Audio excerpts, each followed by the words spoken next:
ベジフルキッチンエッセンスへようこそ。今日はちょっと華やかなこの葉切りのかぼちゃの煮物を作りました。形を崩さず煮る方法、ポットで簡単一番だし、かぼちゃの下ごしらえ、切り方、人参の飾り切り、煮崩れ防止の方法などお伝えします。茶色になりがちな煮物がお弁当もおもてなしの席も華やかにしてくれます。お見逃しのないようチャンネル登録をして最後までお楽しみください。材料はこちらです。かぼちゃ1/4個約 400g、 人参1/2本約 100g、 スナップエンドウ6本分。煮汁はこちらになります。一旦停止してみるか概要欄にも記載しています。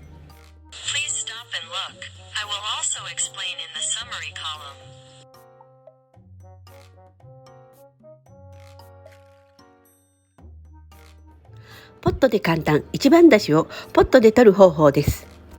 だし昆布2切れ、かつお1握り 10g、 塩1つまみ、そこへお湯を注ぎます。3カップほど入れて冷めるのを待ちます。ぬるめのお風呂のお湯ぐらいになるまで待ちます。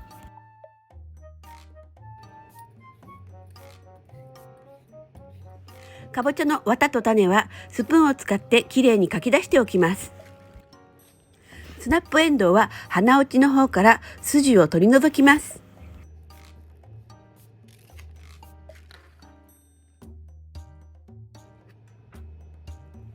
人参は適当の長さの輪切りにします。今回は桜の型抜きを使います。夏は千鳥や京丹、春は桜、梅、秋冬は菊、桔梗、もみじなど季節に合わせて型を変えてみるのも楽しめます。人参は厚さ 7mm から1センチの輪切りにカットします。くぼみの部分から中心に向かって切り込みを入れていきます。花びらの中心からくぼんでいる方へ斜めにスライドさせて切り込みを入れます。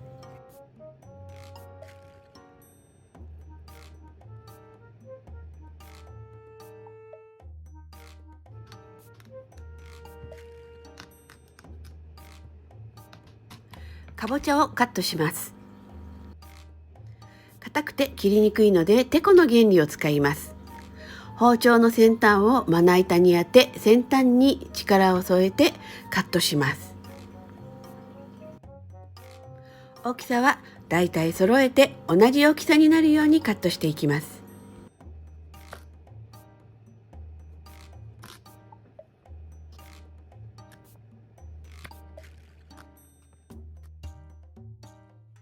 今回はかぼちゃの皮だけこの葉切りをお伝えします。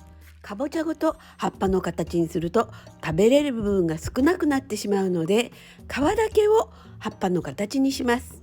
四角い皮の角を取って葉っぱの形に整えます。次に1本真ん中に切り込みを入れます。その両端から V 字に切り込みを入れて筋の部分を切り取ります。切り込みの深さは 3mm ぐらい。次に両脈の切り込みを入れます。まず包丁を直角に入れてから斜めに切り込みを入れて葉脈を作ります。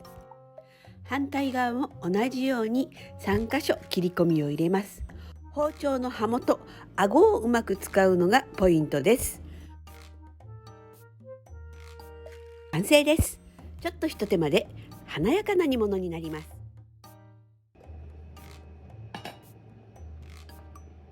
まだ火をつけてない鍋に皮目を下にきっちりと隙間なく並べていきます。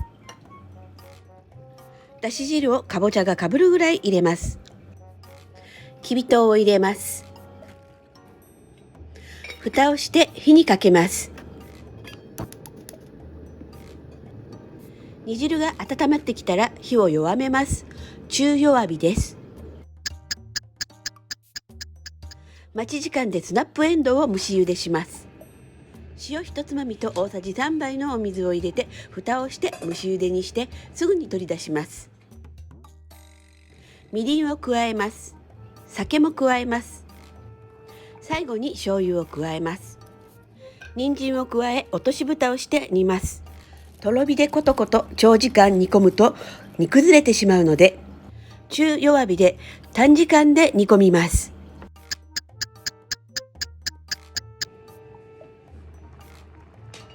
かぼちゃも人参も竹串がスッと刺さる柔らかさになったら火を止めます。煮汁の中で素材が冷めながら味がしっかり染み込むのを待ちます。煮物は長時間煮るよりも冷める間にじわじわと食材に味が染み込んでいきます。出来上がりました。試食タイム。それでは早速いただきます。かぼちゃの底に敷いてあるこの傾きした人参、これがあるのでかぼちゃがグラグラせずにきれいに盛り付けができます。とっても重要な役割をしてくれてます。では人参から。これはもちろん美味しいです。次かぼちゃいきます。もったいないけど葉っぱ半分にしちゃいました。いただきます。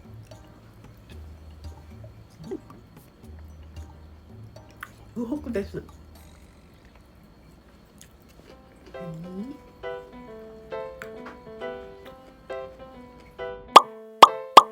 煮崩れない5つのポイント。1、かぼちゃの大きさを揃える。煮上がるのが均一になります。2、重ならないで入る大きさの鍋かフライパンを用意する。味が均一に入ります。3、とろ火でコトコト長時間煮ない。皮が剥がれる原因になるので中弱火で煮込みます。4、煮汁はかぶるぐらい。煮汁が多いと食材が動いてぶつかり合います。5、冷ましながら味を染み込ませる。冷える時に食材に味が入ります。いかがでしょうか。かぼちゃの煮物。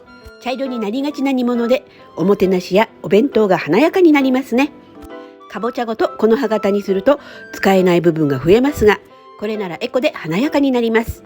全部この葉型にカットするのではなく、お弁当の分だけチャレンジしてみるのもおすすめです。最後までご視聴ありがとうございました。ぜひ作ってみてくださいね。このチャンネルでは野菜果物を中心にお料理やお菓子のメニューをお伝えしています。